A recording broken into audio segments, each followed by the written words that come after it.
potential indictment in what would be a first ever for a U.S. president is not expected until at least next week, if at all, in New York City. Right now, it's unclear if the Manhattan grand jury investigating alleged hush money payments involving former President Trump in 2016 will be hearing from additional witnesses. And we're joined right now by former Arkansas Governor Asa Hutchinson, a Republican and potential 2024 presidential candidate. He's with me now. Good morning to you. Good morning, Adrienne. Good to be with you. Good to see you again, as always. You know, obviously, former President Trump has denied any wrongdoing in this case. The GOP has a lot of opinions about him and some concerns. You yourself have been critical at times, but do you believe this Manhattan DA probe is essentially only politically motivated, that this is some type of a game?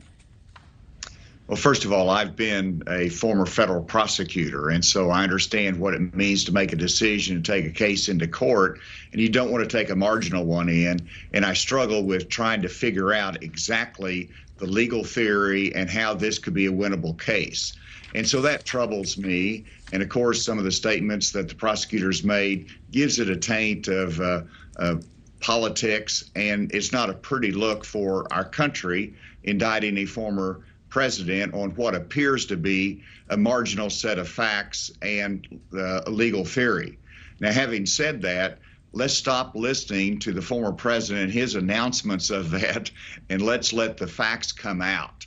And what the facts are is what should determine the outcome of the justice system. We've got the best justice system in the world, and so that process will work. The president, if he's charged, has a right to defend himself. Let's don't prejudge that, and let the system of justice works like it works for millions of Americans every year. It's just a reality of where we are. I think it's a distraction, and hopefully we can move on quickly to talk about the serious issues that face our country, many of those you just covered in terms of threats that we see from abroad. Now, earlier this week, you did say that our president, our next president, needs to be a governor. We've seen how popular the idea has been for somebody who's a political outsider, someone who's strayed from the political path, to go all the way up to the highest office in our land. But is your statement more about the GOP deciding on someone with more traditional resumes, or are you talking about backing Ron DeSantis? No, I'm speaking about Republican governors have had to lead and have led very well through the pandemic.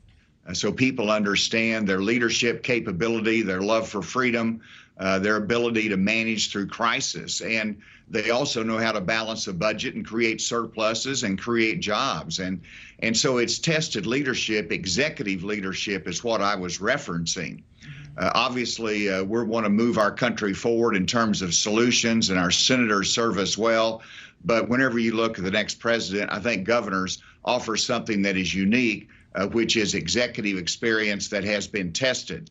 In terms of the current governors that are out there, they're looking at it. There's a number of them. I'm one of those that will be making a decision, an announcement next month. But governors have a special place in leading, and that's why I think at this particular time in our country, they offer something different and unique, and that's needed with the threats that we see in America today.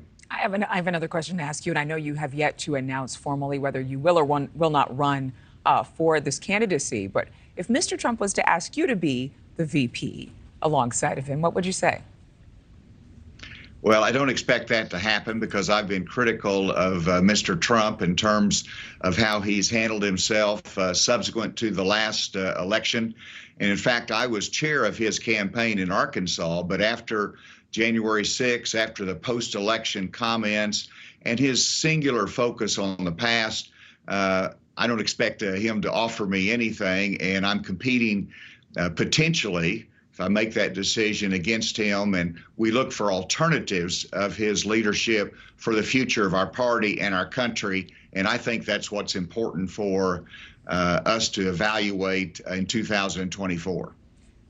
Former Arkansas Governor Asa Hutchinson, thank you for being with us today. Thank you for watching. Go to newsnationnow.com to find NewsNation on your television provider. And don't forget to click the red subscribe button below to get more of NewsNation's fact-driven, unbiased coverage.